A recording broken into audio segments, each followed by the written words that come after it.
Welcome to the next episode of our Cherry Labs shortcut series. Today, it's all about practical Windows shortcuts again.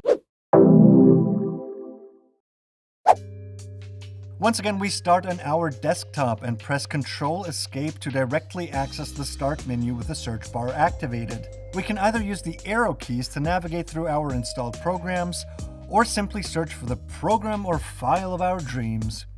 Wow, what the heck has our dear coworker done here again? We'll take a screenshot by pressing Windows, Print, and ask him sometime soon. By the way, we can also navigate to the saved screenshot smartly using the shortcuts we already know. Windows E, Control E.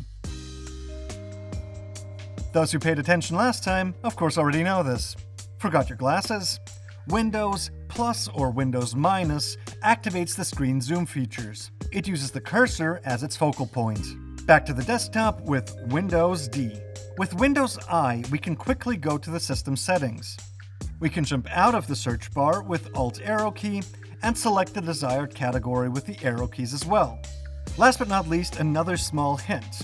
Windows B activates the tray, where you can, for example, adjust the audio volume or do something that I particularly disregard far too often.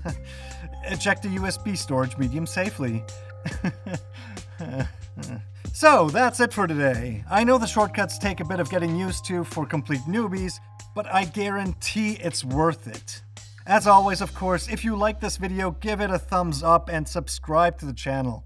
We're looking forward to seeing you next time. Stay tuned and take care.